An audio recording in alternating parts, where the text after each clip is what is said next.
मेरे प्रिय बच्चों, आप सभी लोगों का हमारे इस प्यारा सा चैनल मनोज केमिस्ट्री वाला में बहुत बहुत स्वागत है। आज हम लोग कक्षा 9 के गणित का जो पहला चैप्टर है जिसका नाम है संख्या पद्धति। तो संख्या पद्धति का आज हम लोग यहाँ पर प्रश्नावली 1.2 के सभी सवाल को हम लोग यहाँ पर सॉल्व करेंगे, हल करेंगे। तो आइए देखा जाए। जैसे यहाँ पर पहला सवाल दिया गया है, ये कह रहा है कि नीचे दिए गए कथन सत्य है कि असत्य है, कारण के साथ अपने उत्तर दीजिए। यहां पर 3 कथन दिया गया है। क्या ये कथन सत्य है, क्या ये कथन असत्य है? हमें यहां पर कारण के साथ यहां पर सत्य और असत्य को लिखना है। आइए देखा जाए। जैसे आपका पहला सवाल है, ये कह रहा है कि प्रत्येक अपरिमेय संख्या एक वास्तविक संख्या होती है। तो ये बेटा जी बिल्कुल सत्य है। मैं आपको बता दूं क्यों सत्य है, मैं आपको बता रहा हूं। देखिए, मैंने आपको बताया था कि वास्तविक, जब मैंने आपको शुरुआत में, जब हमने इस चैप्टर को हमने शुरुआत किया था, हमने शुरुआत में ही बताया था कि संख्या कितने प्रकार का होता है, वास्तविक संख्या कितने प्रकार का होता है, वास्तविक संख्या में कौन कौन सी संख्याएं आती हैं, ये मैंने आपको पिछले वीडियो में बताया है। यदि आपको यह चीज जानना है, देखना है, तो आप हमारे पिछले वीडियो को देख सकते हैं। फिलहाल हम यहां पर उस चीज को जिक्र करेंगे कि ये बात सत्य है कि प्रत्येक अपरिमेय संख्या एक वास्तविक संख्या होती है। बेटा जी ये बात बिल्कुल सही है, सत्य है। आइए देखा जाए कैसे सत्य है। मैंने आपको बताया था कि जो है संख्या संख्या जो है वह मुख्य रूप से 2 प्रकार की होती है। पहला आपका होता है वास्तविक संख्या, शायद आपको याद होगा, वास्तविक संख्या, ये वास्तविक संख्या। और दूसरा होता है, ठीक ना, समिश्र संख्या, सम्मिश्र संख्या, ये मैंने आपको बताया था। ओके, अच्छा। फिर मैंने आपको वहीं पे बताया था कि वास्तविक संख्या भी 2 प्रकार की होती है। कौन कौन? परिमेय, परिमेय और अपरिमेय। अपरिमेय मैं आपको ये बताया था। ओके, वास्तविक संख्या 2 प्रकार का होता है, यानी कि परिमेय और अपरिमेय को यदि हम आपस में मिला दें तो वह वास्तविक संख्या बन जाती है। वास्तविक संख्या में टोटल परिमेय संख्या आता है और वास्तविक संख्या में टोटल अपरिमेय संख्या आता है। मेरा कहने का मतलब यह हुआ कि टोटल का टोटल या सभी का सभी अपरिमेय संख्या वास्तविक संख्या कहलाती है, या टोटल का टोटल परिमेय संख्या वास्तविक संख्या कहलाती है। तो यहां पर सवाल यह है कि कह रहा कि प्रत्येक अपरिमेय संख्या मतलब टोटल का टोटल परिमेय संख्या वास्तविक संख्या होती है। ये बात बिल्कुल सत्य है, आप यहाँ पे देख सकते हैं। क्यों बेटा? क्योंकि मैंने आपको यहाँ पे बताया है कि वास्तविक संख्या जो है उसमें परिमेय संख्या और अपरिमेय संख्या दोनों शामिल होता है।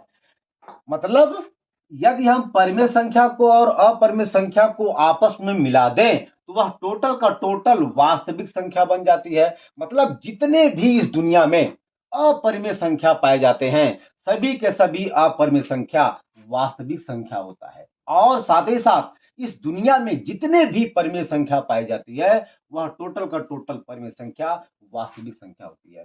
तो इसकी बात ये मतलब सही है। ये कह रहा है कि प्रत्येक अपरिमेय संख्या एक वास्तविक संख्या होती है। मतलब टोटल का टोटल जितने भी अपरिमेय संख्याएं होती हैं वह टोटल का टोटल वास्तविक संख्या होता है। ये बात यहाँ पर सही है। ठीक है, आप इसको यहाँ पे नोट कर लीजिए। हम लोग इस बात को यहाँ पे लिखेंगे। ओके, इसको हम मिटा रहे हैं। चलिए, इसको हम यहाँ पे लिखने का प्रयास करेंगे, लिखेंगे। चूंकि वास्तविक संख्या, वास्तविक संख्याएं लिख लीजिए, परिमेय संख्याएं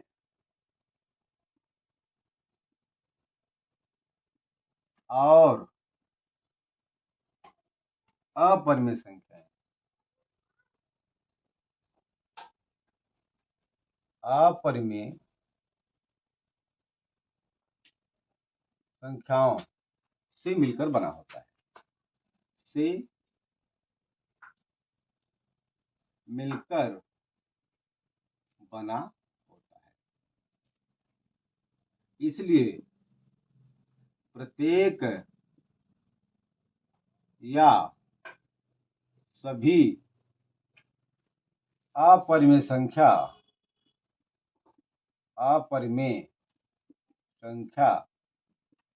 वास्तविक संख्या होती है, वास्तविक संख्या होती है। बेटा ये बात बिल्कुल सत्य, ओके, नोट कर लीजिए। चलिए भैया, ओके, चलिए अब दूसरा आपका है, दूसरा आपका स्टेटमेंट है, दूसरा आपका कथन है। चलिए इसको हम मिटा देंगे। दूसरा ये कह रहा है,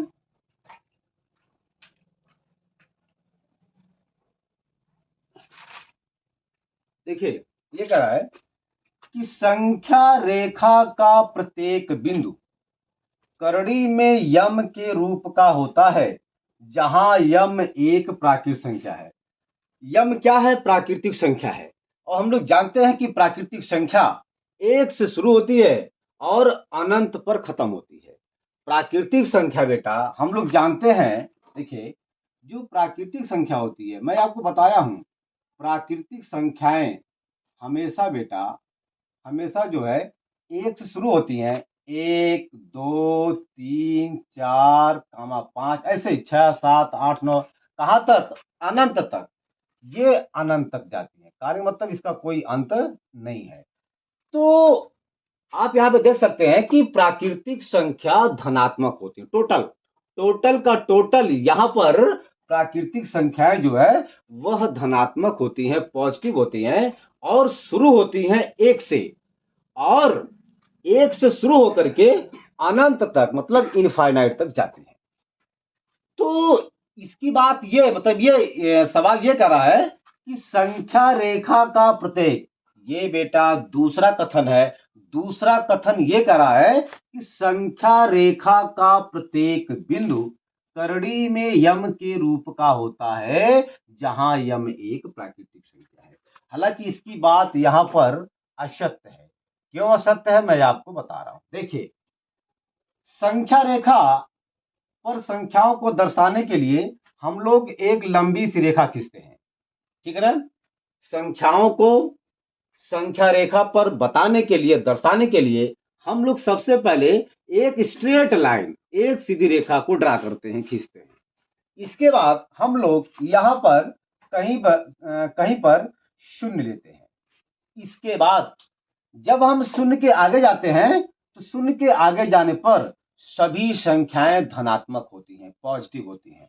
ये आप देख सकते हैं, मान लेते हैं कि ये बराबर बराबर के खाने हैं, ओके बेटा, ये आप यहाँ पर ये +1 +2 +3, ओके बेटा, या आप प्लस, चूंकि देखिए प्लस चिन्ह छिपा होता है, यहाँ पर प्लस चिन्ह छिपा है, तो हम लोग यहाँ पर केवल 1 2 3 4 5 6 लिख सकते हैं। क्यों?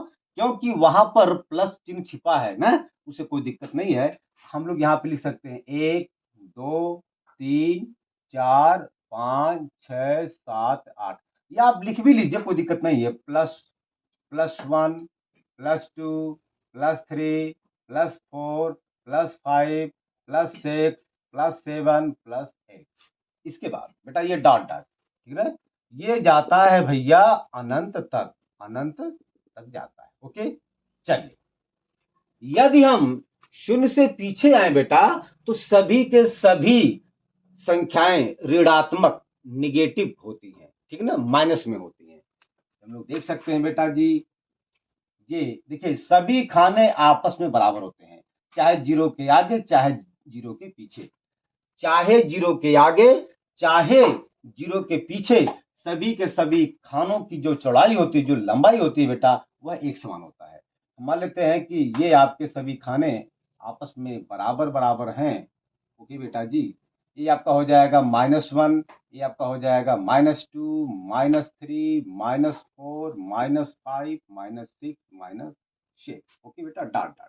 चलिए, अच्छा देखिए होता क्या है, जब हम जीरो से आगे जाते हैं तो सभी संख्याएं, ठीक है ना, आरोही क्रम में होती हैं, यानी कि बढ़ती जाती हैं। जैसे यहां पर सबसे छोटा क्या है, एक है, इसके बाद उससे बड़ा दो, फिर उससे बड़ा तीन, उससे बड़ा चार, उससे बड़ा पांच, उससे बड़ा चार। यानी कि अगर हम जीरो से आगे चलें तो सभी संख्याएं आरोही क्रम में, असेंडिंग ऑर्डर में होती हैं, है ना। अच्छा, अगर हम जीरो से पीछे आए तो सभी संख्याएं अवरोही क्रम में होती हैं, अर्थात घटती जाती हैं। मतलब बड़े से छोटे की तरफ, बड़े से छोटे की तरफ यदि हम लोग संख्याओं को लिखें तो वह होता है अवरोही क्रम। अर्थात ये -1 बड़ा है -2 से, और -2 बड़ा है -3 से, यानी कि -2 छोटा है -1 से, -2, ठीक है ना। हाँ, फिर -3 छोटा है -2 से, -4 छोटा है -3 से। मेरा कहने का मतलब ये हुआ कि यहां पर जब हम लोग जीरो से पीछे चलते हैं तो संख्याएं अवरोही क्रम में होती हैं, अर्थात घटते हुए क्रम में जाती हैं। इसमें सबसे बड़ा आपका होता है -1, फिर उससे छोटा -2, फिर उससे छोटा -3, फिर उससे छोटा -4, फिर उससे छोटा -5, यानी कि संख्याएं घटती जाती हैं। तो -1 बड़ा है -2 से, -2 बड़ा होगा -3 से, -3 बड़ा है -4 से, -4 बड़ा है -5 से, -5 बड़ा है -6 से, यानी कि ये संख्या इस टाइप की होती है। अच्छा, हम लोग यहाँ पे देख सकते हैं, अगर हम लोग यहां पर लिखे करड़ी में 5, का मतलब ये हुआ, सवाल में ये दिया गया है कि जो यम है ये यम प्राकृतिक संख्या है। तो प्राकृतिक संख्या की जो शुरुआत होती है वह बेटा होता है 1 से, 1 2 3 4 5, और सभी के सभी प्राकृतिक संख्याएं धनात्मक होती हैं, पॉजिटिव होती हैं। हम लोग यहाँ पे लिख सकते हैं ना, करड़ी में 1 का मान 1 आएगा, करड़ी में 2 का मान आएगा 2.41, ऐसे और भी आएगा, ठीक है ना, 414, ऐसे आपका ये डॉट डॉट। अर्थात करड़ी में 2 का मान का जो मान आता है, करड़ी में 2 का जो मान आता है वह लगातार आता रहता है, उसका कोई अंत नहीं है। अच्छा बेटा, करड़ी में 3 का मान हम लोग यहाँ पे निकाल सकते हैं, आपका 1.73, फिर डॉट डॉट डॉट। करड़ी में 4 का मान आएगा 2, ठीक है ना। करड़ी में 4 का जो मान आएगा बेटा वह केवल 2 आएगा ना। हम लोग यहाँ पे देख सकते हैं कि करड़ी में जितनी प्राकृतिक संख्याओं का मान आ रहा है वह बेटा टोटल का टोटल पॉजिटिव आ रहा है। देखिए यहाँ पे धन छिपा है, टोटल का टोटल पॉजिटिव आ रहा है, धनात्मक आ रहा है। लेकिन संख्या रेखा पर धनात्मक संख्या के साथ साथ ऋणात्मक संख्या भी होता है, और जबकि यहाँ पर केवल धनात्मक संख्या, केवल पॉजिटिव संख्या आ रहा है, निगेटिव संख्या नहीं आ रहा बेटा। इसलिए इसकी बात क्या है, गलत है ना। तो हम लोग लिख सकते हैं, क्योंकि संख्या रेखा पर धनात्मक और ऋणात्मक संख्याएं दोनों आती हैं, जबकि सवाल में यदि हम करड़ी में 5 का यदि हम करड़ी में यम का मान रखें 1 2 3 4, तो उनका मान हमेशा धन के रूप में आता है, धनात्मक आता है। कहीं पर ऋण के रूप में संख्या नहीं आ रही है बेटा, इसलिए इसकी बात गलत है, अशक्त है ना बेटा। इसकी बात क्या है बेटा, अशक्त है। आप इसको नोट कर लीजिए, हम लोग इसको यहाँ पे लिखेंगे बेटा। हो गया, आप इसको छाप लीजिए बढ़िया से, फिर हम लिखते हैं। हो गया बेटा, चलिए इसको मिटा दें। चलिए चलिए भैया यहाँ पर लिखेंगे, चूंकि इसका उत्तर है, इसका उत्तर बेटा यहाँ पे लिख रहे हैं क्योंकि यहाँ पे जगह नहीं। चूंकि करड़ी में 5, चूंकि यम एक प्राकृतिक संख्या है, प्राकृतिक संख्या तथा प्राकृतिक संख्या, प्राकृतिक संख्या हमेशा धनात्मक होती है,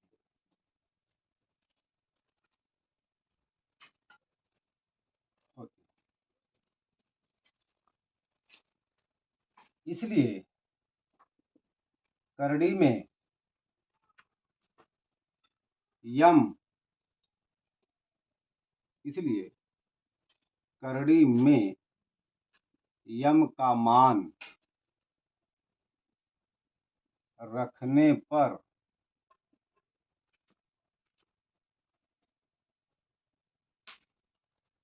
सभी मान धनात्मक धनात्मक आता है, आता है। अर्थात करड़ी में एक का मान आ जाएगा +1, करड़ी में 2 का मान आ जाएगा 2.414 डॉट डॉट डॉट, करड़ी में 3 का मान आ जाएगा 1.73 डॉट डॉट डॉट, फिर करड़ी में 4 का मान आ जाएगा 2। ऐसे यहाँ पर सभी के सभी संख्याएं जो है धनात्मक आ रहा है। करड़ी में 5, अर्थात अगर हम करड़ी में प्राकृतिक संख्या को लिखें उनका मान हमेशा धनात्मक ही आता है, जबकि संख्या रेखा पर सभी संख्याएं धनात्मक और ऋणात्मक संख्याओं के रूप में पाए जाते हैं, जबकि यहाँ पर केवल और केवल धनात्मक संख्या आ रहा है। इसीलिए यह बात क्या है, असत्य है। जबकि लिखेंगे, जबकि संख्या रेखा पर संख्या धनात्मक के साथ साथ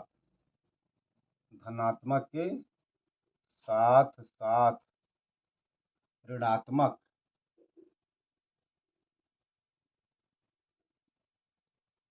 संख्याएं भी होती हैं,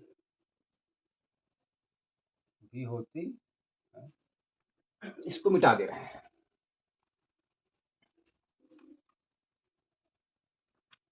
ये आपका करड़ी में 3 का मान है, ठीक है ना। चलिए, संख्याएं, इसलिए यह असत्य। आप इसको बढ़िया से नोट करिए, फिर हम अगला स्टेटमेंट चलते हैं, कथन देखते हैं, तो लगाते हैं। हो गया बेटा जी, मिटा दें। ओके बेटा, चलिए अब आपका लास्ट वाला इसमें है, तीसरा वाला। ये कह रहा है कि प्रत्येक वास्तविक संख्या एक अपरिमेय संख्या होती है। ये बेटा जो हमने आपको बताया था पहला सवाल, उसका जस्ट उल्टा है, ठीक है ना। जो हमने आपका पहला स्टेटमेंट, पहला कथन हमने आपको बताया है, जस्ट उसका यह क्या है, उल्टा है। देखा जाए, सवाल ये कर रहा है कि प्रत्येक वास्तविक संख्या एक अपरिमेय संख्या होती है। हम लोग बेटा जानते हैं, देखिए ये आपका बात क्या है, ये असत्य है। क्या है, असत्य। कैसे, देखिए अभी हमने पढ़ा है कि जो वास्तविक संख्याएं बेटा होती हैं, वास्तविक संख्याएं, जो वास्तविक संख्याएं बेटा होती हैं, वह वास्तव में परिमेय और अपरिमेय संख्याओं से मिलकर के बनी होती हैं। परिमेय और अपरिमेय, परिमेय और अपरिमेय संख्याओं से मिलकर के बनी। तो वास्तविक संख्या में परिमेय संख्या भी होती है और अपरिमेय संख्या भी होती है, मतलब दोनों संख्याएं जो है वास्तविक संख्या में शामिल होती है। लेकिन इस कथन के अनुसार यह कह रहा है कि प्रत्येक वास्तविक संख्या एक अपरिमेय संख्या होती है। इसका कारण मतलब यह हुआ कि जो वास्तविक संख्या है वह केवल अपरिमेय संख्याओं से मिलकर के बना है, जबकि ये बात गलत है। वास्तविक संख्या में परिमेय संख्या और अपरिमेय संख्या दोनों शामिल होता है। जितना योगदान अपरिमेय संख्या का होता है उतना योगदान परिमेय संख्या का होता है। इसकी बात गलत है कि टोटल का टोटल प्रत्येक वास्तविक संख्या केवल अपरिमेय संख्याओं से बनी होती है। ये बात इसकी गलत है, जबकि सच्चाई तो यह है कि वास्तविक संख्या परिमेय संख्या और अपरिमेय संख्याओं से मिलकर के बनी होती हैं। कहानी का मतलब बेटा ये हुआ, वास्तविक संख्या में परिमेय संख्या भी होता है और अपरिमेय संख्या भी होता है बेटा, इसीलिए इसकी बात क्या है, गलत है। लिखेंगे यहाँ पर, चूंकि वास्तविक संख्याएं परिमेय तथा अपरिमेय संख्याओं से मिलकर बना है, अर्थात वास्तविक संख्या को हम लोग लिख सकते हैं बराबर परिमेय संख्या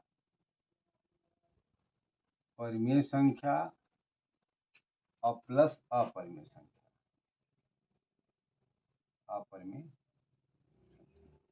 मतलब क्या हुआ कि परिमेय संख्या और अपरिमेय संख्या दोनों मिल करके वास्तविक संख्या को बनाते हैं। ओके बेटा जी, इसलिए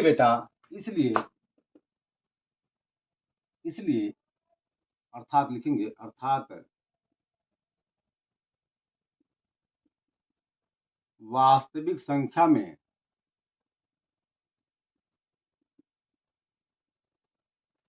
परिमेय संख्या भी होता है,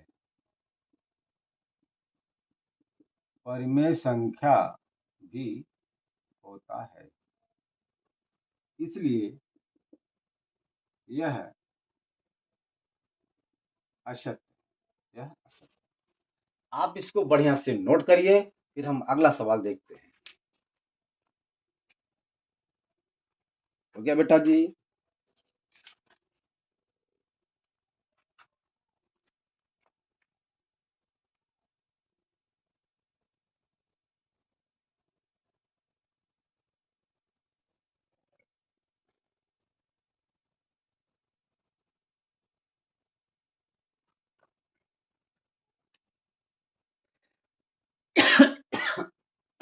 चलिए भैया मिटा रहे हैं।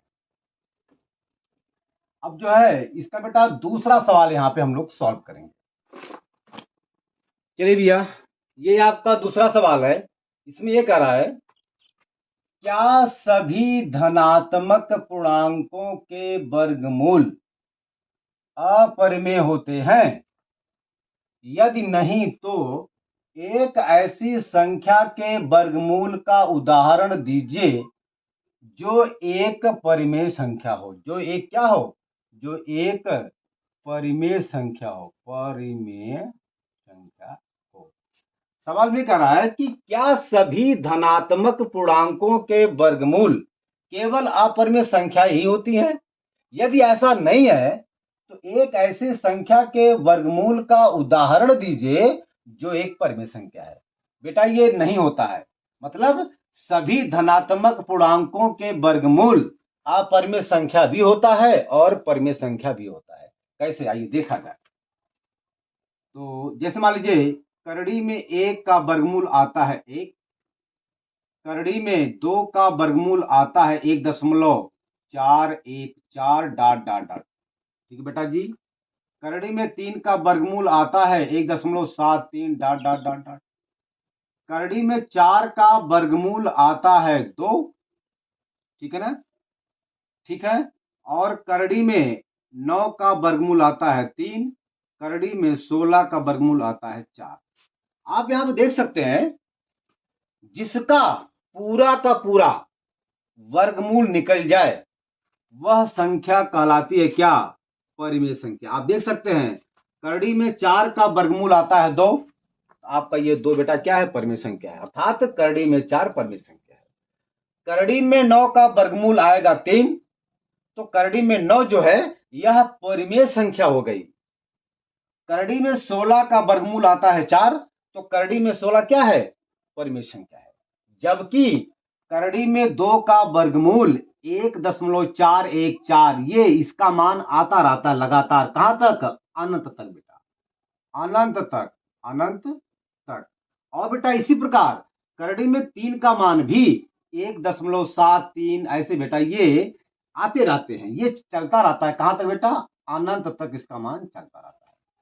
तो इसीलिए करड़ी में 2, करड़ी में 3 क्या है? ये बेटा अपरिमेय। क्या है? अपरिमेय है। मैंने आपको बताया था, ठीक है ना, जिसका मान जिस संख्या का वर्गमूल का मान अनंत तक आता रहता है, संख्या बदल करके लगातार आता रहता है, उसे हम लोग कहते हैं क्या? अपरिमित संख्या।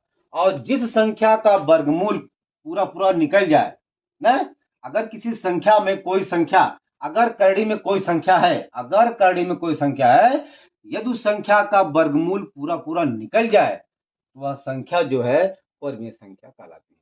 इसीलिए यहां पर इसकी बात क्या है? गलत है। क्या गलत है? कि सभी धनात्मक पूर्णांकों के वर्गमूल अपरिमेय होते हैं, जबकि बेटा अपरिमेय भी होते हैं और परिमेय भी होते हैं, दोनों होते हैं। आप यहाँ पे देख सकते हैं। ये आपका क्या है? देखो बेटा, ये आपका क्या है? परिमेय। ये आपका क्या है बेटा? ये आपका परिमेय है। क्यों? क्योंकि एक का वर्गमूल एक आता है।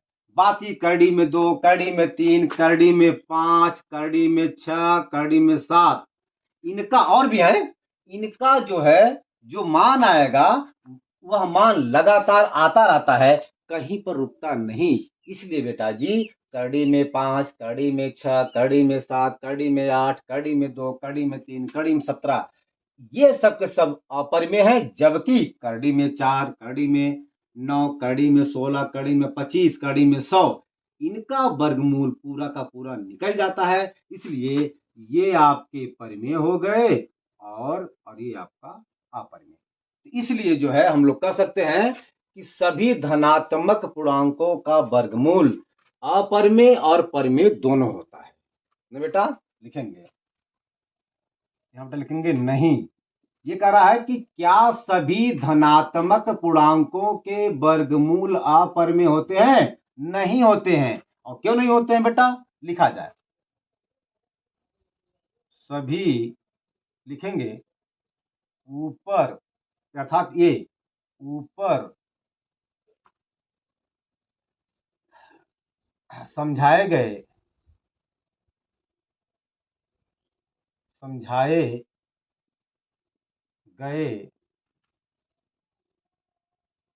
कथन से या कथन से यह सिद्ध होता है,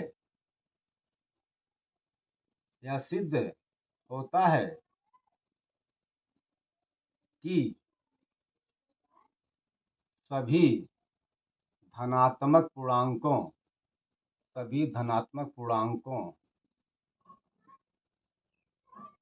का वर्गमूल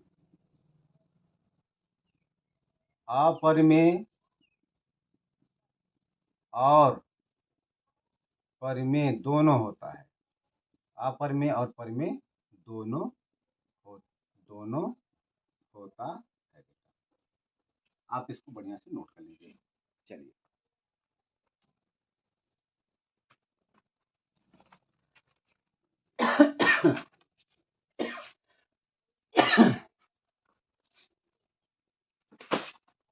चलिए भैया, हो गया? चलिए भैया,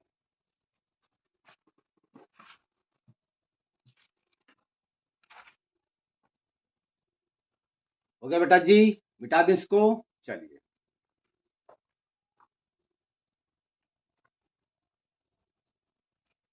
अब हम लोग जो है इसका तीसरा सवाल यहाँ पे सॉल्व करेंगे। तीसरा सवाल बेटा देखा जाए, ये आपका तीसरा सवाल है।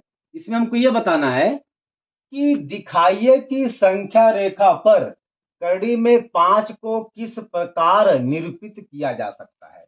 जबकि मैंने आपको यह सवाल पिछले वीडियो में बताया है, लेकिन फिर भी हम लोग इस सवाल को यहां पर सॉल्व करेंगे।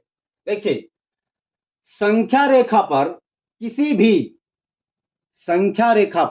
किसी भी करड़ी वाली संख्या को दर्शाने के लिए हम लोग जो है उन सभी खानों की लंबाई या चौड़ाई को इकाई के रूप में हमेशा मानते हैं। दूसरी बात बेटा, हम लोग यहां पर करड़ी में 5 को बेटा लिख सकते हैं करड़ी में 4 धन 1। ओके बेटा जी, प्रयास ये करेंगे बेटा, यही होता है करड़ी में संख्या मतलब अगर करड़ी में कोई संख्या है, उसको अगर संख्या रेखा पर दर्शाना है तो हम लोग उस करड़ी वाली संख्या को हमेशा पूर्ण वर्ग के रूप में लिखते हैं। ठीक है ना? अच्छा, तो हम लोग यहाँ पर करड़ी में 5 को लिख सकते हैं, करड़ी में 4 धन 1, और हम लोग बेटा जी कड़ी में 4 धन 1 को लिख सकते हैं। देखिए हम लोग 4 को लिख सकते हैं 2 की 2 घात, और हम लोग 1 को लिख सकते हैं 1 की 2 घात। ओके बेटा जी, ये हम लोग जानते हैं, ठीक है ना।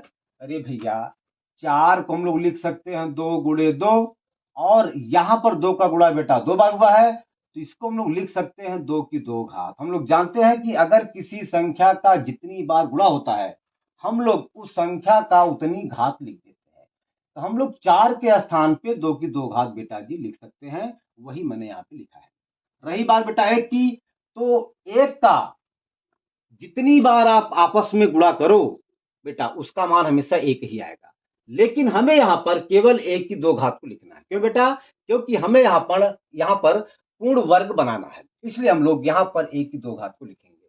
ठीक है, आइए अब हमें जो है चाहिए 2, तो बेटा जी इसकी चौड़ाई 1 इकाई और इसकी चौड़ाई 1 इकाई, तो यहां से लेकर के यहां तक की बेटा चौड़ाई हो जाएगी 2 इकाई, अर्थात हम लोग इसको लिख सकते हैं मतलब 2 को हम लोग दो वाले को हम लोग लिख सकते हैं कैपिटल ए, अर्थात ओ ए की जो चौड़ाई है वह आपका हो गया 2। अब हमको जो है चाहिए 1 इकाई। अब देखिए ये 2 और 1 ये आपस में लंबवत होते हैं हमेशा। ऐसी संख्याओं को बेटा दर्शाने के लिए जो ये संख्याएं आपस में होते हैं वे संख्याएं आपस में लंबवत होते हैं। अब हम लोग स्केल की सहायता से 0 से लेकर के ए तक एक लंबी रेखा यहीं पर खींचेंगे। इसके बाद बेटा अब ये एक जो है 2 पर लंबवत है, मतलब 2 और 1 के बीच में 90 अंश का कोण बनेगा। अब हम लोग जो है फिट से या स्केल से जो है 90 अंश के कोण को बनाते हुए इस ए पर 1 इकाई का एक रेखा खींचेंगे। हमने आपसे बताया कि हम लोग यहाँ पर इकाई का प्रयोग करेंगे, ना तो हम लोग यहाँ पर सेंटीमीटर ना मीटर, मतलब कोई भी हम लोग यहाँ पे मात्रक यूज नहीं करेंगे, केवल एक नॉर्मल सा क्या इकाई का हम लोग यूज करेंगे। हमने जो है अब क्या किया कि जो है फिट से या स्केल से बिंदु ए पर 90 अंश का कोण बनाते हुए हमने 1 इकाई का एक रेखा खींचा। यह बेटा आपका 1 इकाई है, और यह आपका हो गया अब मिला करके 2 इकाई यहां से। अब हम लोग जो है स्केल से ओ और अच्छा हम मान लेते हैं कि बेटा ये आपका बी पॉइंट है। अब हम लोग स्केल से ओ और बी को आपस में मिलाएंगे। ठीक है, ये आपका बेटा जी 90 अंश का कोण है। जब आपका ये 90 अंश का कोण है तो यहां पर पाइथागोरस प्रमेय लग जाएगा। ये आपका क्या बेटा कर्ण है, ये आपका आधार है, ये आपका लंब है, और हम लोग जानते हैं कि कर्ण का वर्ग बराबर होता है लंब का वर्ग धन आधार का वर्ग। बेटा हम लोग इसी नियम से या मतलब इसको यहाँ पे दर्शाएंगे। हम लोग यहाँ पे ओबी, ये बेटा कर्ण ओबी का स्क्वायर बराबर हो जाएगा, अर्थात कर्ण का वर्ग बराबर हो जाएगा लंब का वर्ग। बेटा ये आपका लंब क्या है ए बी, ये आपका हो जाएगा ए बी का वर्ग प्लस ये आपका आधार है क्या ओ ए, आपका ओ ए क्या है आधार है, हम लोग यहाँ पे लिख सकते हैं ओ ए का वर्ग। कोई दिक्कत बेटा जी? इसके बाद अब देखिए हमें ओबी का मान चाहिए, तो ओबी स्क्वायर ओबी बराबर आपका हो जाएगा करड़ी में बेटा ये क्या है बेटा ये वर्ग है। जब ये वर्ग बराबर के दाएं तरफ जाएगा तो वर्ग से वर्गमूल हो जाता है, ठीक ना। जब वर्ग वाली संख्या एक पक्ष से दूसरे पक्ष में जाता है तो वह वर्ग से वर्गमूल हो जाता है, ये आप लोग जानते हैं। ये आपका भैया ए बी का वर्ग, ये भैया आपका ओ ए का वर्ग। कोई दिक्कत नहीं बेटा, चलिए ए बी का मान क्या है भैया एक, यहाँ हो जाएगा 1 का वर्ग क्योंकि यहाँ पर ए बी का वर्ग है, प्लस बेटा ओ ए का क्या मान है 2, ओ ए का मान है 2 बेटा, हम लोग यहाँ पे लिखेंगे 2 क्योंकि यहाँ पर ओ ए का वर्ग है तो 2 का वर्ग हो जाएगा। ओके बेटा जी, इसको सॉल्व करेंगे भैया।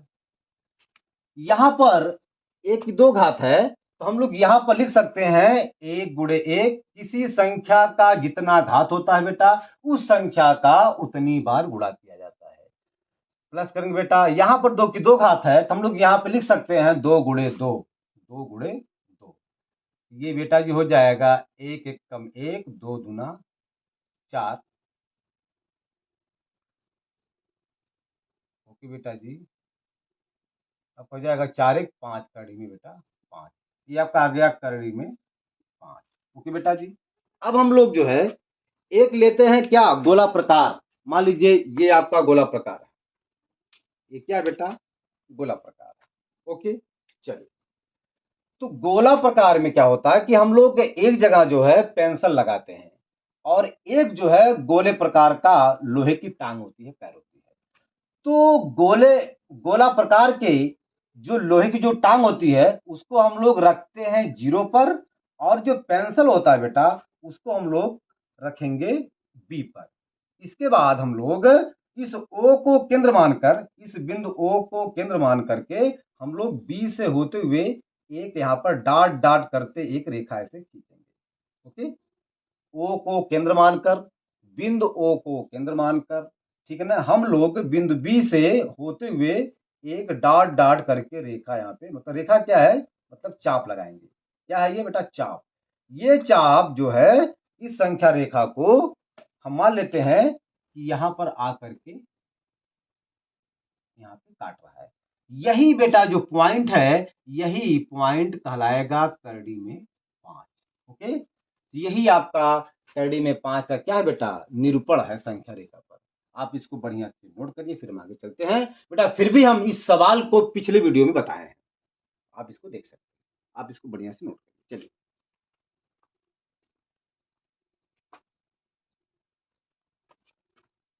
चलिए भैया, हो गया भैया, इसको मिटा दें। ओके, अब आपका चौथा सवाल जो लास्ट है बेटा, वह है, उसको हम लोग यहाँ पे सॉल्व करते हैं। देखा जाए, आपका चौथा सवाल है, कह रहा है कि कक्षा के लिए क्रियाकलाप, कह रहा कि वर्गमूल सर्पिल की रचना, वर्गमूल सर्पिल की हमको रचना करनी है। क्या करना है, रचना। चलिए कोई दिक्कत नहीं है, बहुत आसान है। चलिए भैया, हम लोग यहाँ पर काम क्या करेंगे कि एक रेखा खींचेंगे। हमने बेटा खींचा और हम लोग यहाँ पर लिखेंगे 0। हम लोग मान लेते हैं जो है ये आपका ए पॉइंट है, ये आपका बी पॉइंट है, ये आपका सी पॉइंट है, ये आपका डी। इन सभी खान, मैंने आपसे बताया था कि सभी खानों की जो लंबाई होती है बेटा, जो चौड़ाई होती है, वह बिल्कुल एक समान होती है। वही बेटा खाना हम लोग यहाँ भी लिखेंगे, ठीक है ना। ठीक बेटा, यहाँ पे हम लोग लिखते हैं, एक हो जाएगा आपका ये एक, ये आपका 2, ये आपका 3, ये आपका 4 ना। 0 के आगे बेटा सभी संख्याएं पॉजिटिव में लिखी जाती हैं, धनात्मक में लिखी जाती हैं। 0 के पीछे बेटा सभी संख्याएं ऋणात्मक मतलब निगेटिव के रूप में लिखी जाती हैं। और प्रत्येक खानों की बेटा चौड़ाई ये ये ये आपस में एक समान होते हैं। चलिए देखा जाए, हमें जो है सर्पिला वर्गमूल सर्पिल की रचना करना है, मतलब हमें एक जो है गोलाई के रूप में इसको दर्शाना है। चलिए हम लोग दर्शा सकते हैं वर्गमूल को। चलिए भैया, हम मान लेते हैं 0 से 1 तक की इसकी जो चौड़ाई बेटा 1 इकाई है। 0 से 1 तक अर्थात इस खाने की जो चौड़ाई है हम मान लेते हैं बेटा 1 इकाई है, मतलब प्रत्येक खानों की बेटा चौड़ाई 1 इकाई ही रहेगी, क्योंकि बेटा प्रत्येक खानों की जो चौड़ाई होती है वह बिल्कुल एक समान होती है। क्या होती है, एक समान होती है।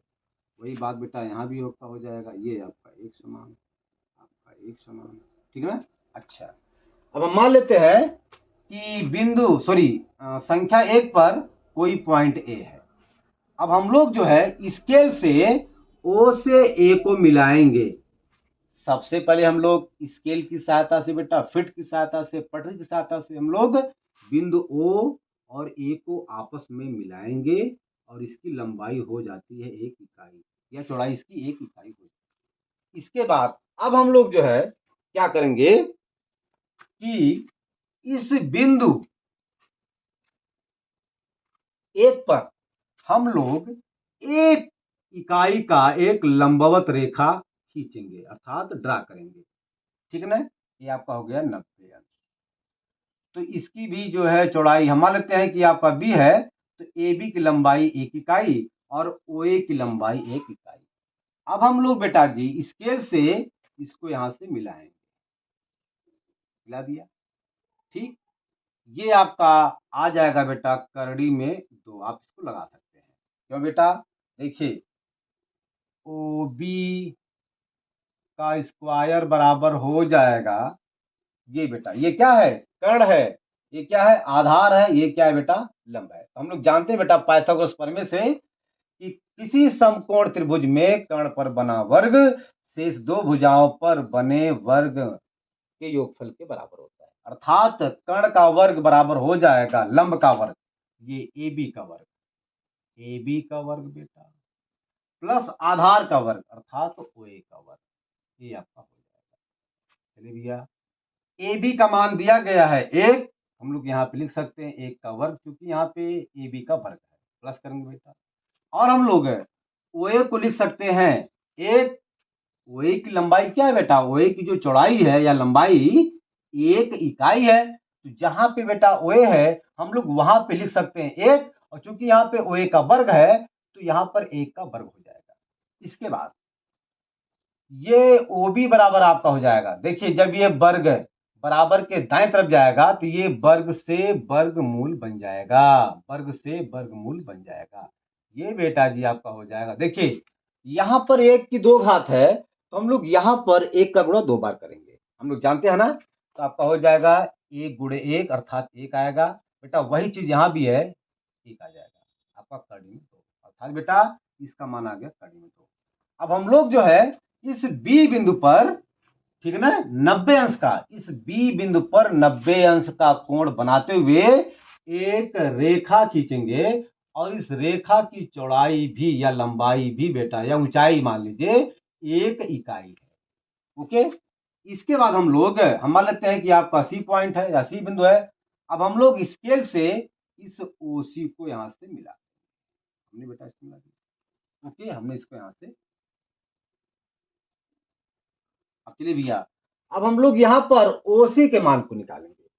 तो भैया हम लोग यहाँ पर डायरेक्ट लिखेंगे, हो जाएगा ओसी का वर्ग बराबर हो जाएगा बीसी का वर्ग प्लस ओबी का वर्ग, ओबी का वर्ग। अरे भैया ये आपका 90 अंश का कोण है, तो 90 अंश के सामने की जो भुजा होती है बेटा वो कर्ण होती है, तो कर्ण पर बना वर्ग ये बराबर होता है लंब का वर्ग धन आधार का वर्ग, आपका हो जाएगा। ओके,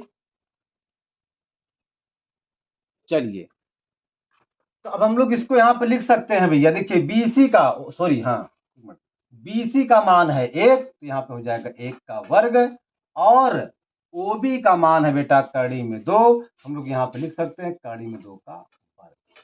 अब देखिए तो आपका ओसी बराबर हो जाएगा, क्योंकि ये वर्ग है, जब ये वर्ग बराबर के दाएं तरफ जाएगा तो यह वर्ग से वर्गमूल बन जाता है, ये हम लोग जानते हैं। अब देखिए बेटा यहाँ पे कड़ी में 2 की 2 घात है, तो करड़ी में 2 की 2 घात का मतलब हो जाएगा करड़ी में 2 का गुणा 2 बार, और इसका मान आ जाएगा केवल 2। हम लोग जानते हैं कि अगर करड़ी में सेम संख्या है आपस में, अगर हम उनका 2 बार आपस में गुणा करें तो वहां से करड़ी हट जाती है, केवल वहां पर वही संख्या आ जाती है, आप यहाँ पे देख सकते हैं। तो यहाँ पर बेटा जी आ जाएगा, अच्छा इसका मान आएगा 1 और इसका मान आएगा बेटा जी 2, ये आपका हो जाएगा करड़ी में 3, ये आपका आ गया करड़ी में 3, अर्थात ओसी का मान आ गया करड़ी में 3।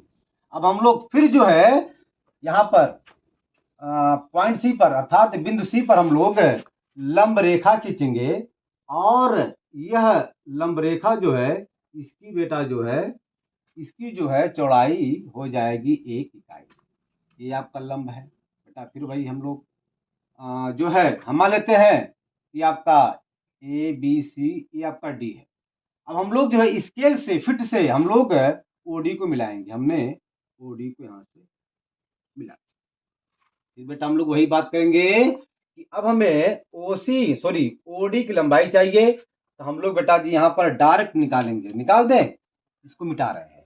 ओके, चलिए। तो आपका ओडी स्क्वायर ओडी बराबर हो जाएगा कर्डिंग बेटा, हो जाएगा ओसी का स्क्वायर और प्लस डीसी का स्क्वायर बेटा। ये डायरेक्ट हम लोग यहाँ पे निकाल सकते हैं। चलिए भैया, ओसी का मान क्या है, करड़ी में 3, यहाँ पे हो जाएगा करड़ी में 3 का वर्ग बेटा जी हो जाएगा। बेटा डीसी का मान है 1, तो यहाँ पे हो जाएगा 1 का वर्ग। अब देखिए करड़ी में 3 का मान आ जाएगा बेटा 3। अरे भैया यहाँ पर करड़ी में 3 की 2 घात है, अर्थात हम लोग इसको लिख सकते हैं करड़ी में 3 गुणे करड़ी में 3 बेटा जी, इसका मान आया केवल 3। तो वही हमने यहाँ पे लिखा है। और 1 का 2 घात है, अर्थात जब हम लोग 1 का गुणा 2 बार करेंगे तो हम लोग जो है 1 पाएंगे, 1 मिलेगा। 3 1 4 यानी करड़ी में 4 बेटा जी, इसका वर्गमूल आ जाएगा 2, अर्थात आपका ये ओडी का मान आ जाएगा 2। ओके, अब हम लोग जो है फिर स्केल से या चांदा से बेटा, है ना, इस डी पर 90 अंश का कोण बनाते हुए एक रेखा खींचेंगे जिसकी लंबाई 1 इकाई होगी। अब हम लोग स्केल से, अच्छा हम मान लेते हैं कि आपका A B C D E, ये आपका ई पॉइंट। अब हम लोग स्केल से ई और ओ को मिलाएंगे। हमने बेटा इसको यहाँ से सॉरी हमने इसको यहाँ से मिला दिया।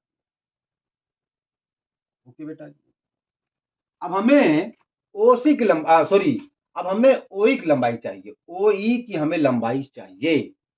ठीक है भैया, या ओई का हमें मान चाहिए। हम लोग यहाँ निकाल सकते हैं भैया, डायरेक्ट निकाल सकते हैं। तो चलिए भैया, यहाँ पे हो जाएगा ओई बराबर करड़ी में ओडी ओडी सॉरी ओडी का वर्ग प्लस भैया इसका वर्ग, ईडी का वर्ग। ठीक बेटा, चलिए ओडी ओडी का मान है 2, क्योंकि यहाँ पर ओडी का वर्ग है तो यहाँ पर 2 का वर्ग हो जाएगा। ईडी का मान है 1, क्योंकि यहाँ पर ईडी का वर्ग है तो यहाँ पर 1 का वर्ग हो जाएगा। ठीक है भैया, इसका मान आ जाएगा 4। ओके, इसका मान आ जाएगा 1, तो 4 1, अरे भैया यहाँ पर 2 की 2 घात है, तो भैया 2 की 2 घात का मतलब हो जाएगा 2 गुणे 2। किसी संख्या का जितनी घात होता है उस संख्या का उतनी बार बेटा गुणा होता है। यहाँ पर 2 की 2 घात है, हम लोग 2 की 2 घात को लिख सकते हैं 2 2 गुणे 2, ये आपका आ जाएगा 4 बेटा, 4, और इसका मान भी आ जाएगा 1, आपका जाएगा करड़ी में 5। भैया ये आपका आ गया करड़ी में 5। ओके, चलिए अब हम लोग जो है स्केल की सहायता से फिर बिंदु ई पर 90 अंश का कोण बनाते हुए हम लोग 1 इकाई की एक जो है रेखा खींचेंगे। हम मान लेते हैं कि ये आपका एफ पॉइंट है। क्या है भैया, एफ पॉइंट। अब हम लोग स्केल से ओ और एफ को मिलाएंगे, मिला। अब हम लोग बेटा फिर जो है यहाँ पर ओ एफ के मान को निकालेंगे। भैया आइए हम लोग डायरेक्ट इसको भी निकालते हैं। यहाँ पर इसको मिटा दें। चलिए भैया, आपका हो जाएगा ओ एफ बराबर करड़ी में, चलिए भैया, ओई ओई का वर्ग प्लस बेटा ई एफ का वर्ग, ई एफ का वर्ग। तो बेटा जी चलिए करड़ी में भैया ओई का मान दिया गया है करड़ी में 5, यहाँ पर हो जाएगा करड़ी में 5 का वर्ग भैया, क्योंकि ये वर्ग है तो हम लोग वर्ग लिखेंगे। और ई एफ का मान है 1, तो हम लोग यहाँ पे लिखेंगे ई एफ, क्योंकि यहाँ पे ई एफ का मान 1 है और यहाँ पर ई एफ का वर्ग है तो 1 का वर्ग हो जाएगा भैया। भैया करड़ी में 5 की 2 घात है तो इसका मान आएगा केवल 5, अभी हमने आपको बताया था। और 1 का वर्ग 1, चलिए भैया 5 1 6 हो जाएगा। ये आपका भैया करड़ी में 6। तो बेटा ऐसे हम लोग जो है खींच सकते हैं तमाम। ये देखिए आपका बिल्कुल क्या है, सर्पीला आकार ऐसे ऐसे जा रहा है, तो हम लोग इसको ऐसे दर्शा सकते हैं बेटा जी। तो आज आज जो है यहाँ पर प्रश्नावली 1.2 समाप्त हो रहा है। अब हम अगले वीडियो में प्रश्नावली 1.3 के सवाल को सॉल्व करेंगे।